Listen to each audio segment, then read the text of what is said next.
ప్రభావం చూపించే పరిస్థితికి వచ్చింది. అలాంటి ఇంకొక పక్క సూపర్ 6 చెప్పాం, సూపర్ 6 ఇచ్చాం.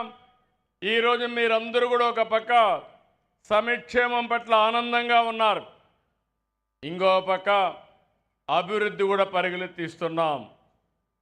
ఎప్పుడో మీరు ఒకసారి చూస్తే పోలవరం నుంచి పట్టిసీమ ద్వారా కృష్ణా డెల్టాకు నీళ్లు తీసుకొచ్చాం.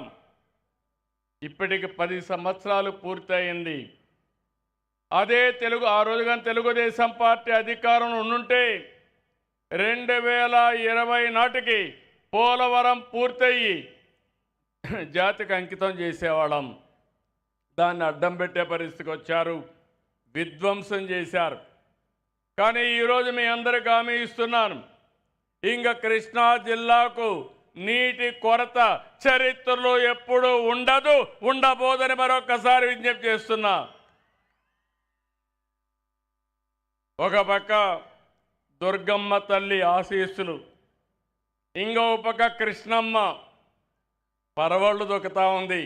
అది చూస్తే కన్నుల పండుగ. 7 లక్షల క్యూసెక్స్ వాటర్ వస్తూ ఉంది. ఇప్పటికే దగ్గర 1400 నుంచి 1500 టీఎంసీ నీళ్లు సముద్రానికి పోతున్నాయి. ఒక రోజులోనే 70 టీఎంసీ నీళ్లు పోతున్నాయి. ఇంకో పక్క పోలవరం కూడా దగ్గర 3500 టీఎంసీ నీళ్లు సముద్రంలోకి వెళ్ళాయి. ఇది చూసినప్పుడు రాబోయే రోజుల్లో ఇంకా మంచి జరుగుతున్న దాంట్లో ఆలోచనే లేదు. అమరావతిని ట్రాక్లో పెట్టాం. కేంద్రం 15,000 కోట్లు ఇచ్చారు. ఈరోజు పనులన్నీ ముమ్మరంగా జరుగుతున్నాయి. 3 సంవత్సరాల్లో విజయవాడ నుంచి బయట పోయిన వాళ్ళు తిరిగి విజయవాడకు వస్తారని కూడా ఈ సందర్భంగా మీకు విజ్ఞప్తి చేస్తున్నా. అది ఈ దసరా ప్రత్యేకత. ఈ జోష్ ఎప్పటికీ ఉండాలి. ఈసారి ఎన్నో నేను ఉత్సవాలు చూశాను. 5 సంవత్సరాలు అధికారం ఉన్నప్పుడు చూశాను. ప్రతిపక్షంలో చూస్తే ఏ రోజు కూడా ఏ పని కాకుండా ఉండే పరిస్థితి.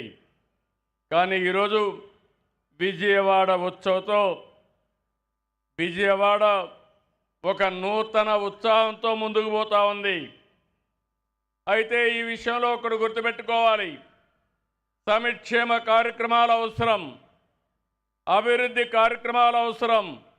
అదే సమయంలో మనకు మానసిక ఆనందం కూడా అవసరం. ఆ మానసిక ఆనందం ఇలాంటి ఉత్సవాలే ఇవ్వగలుగుతాయని చెప్పి నేను మీకు తెలియజేస్తున్నా. మన సాంప్రదాయాలు కాపాడుకోవాలి. ఈరోజు విజయవాడ ఉంది. స్వాతంత్ర సమరంలో పోరాడిన యోధులంతా ఇక్కడి నుంచే వచ్చారు. సినిమాలో ఉండే డైరెక్టర్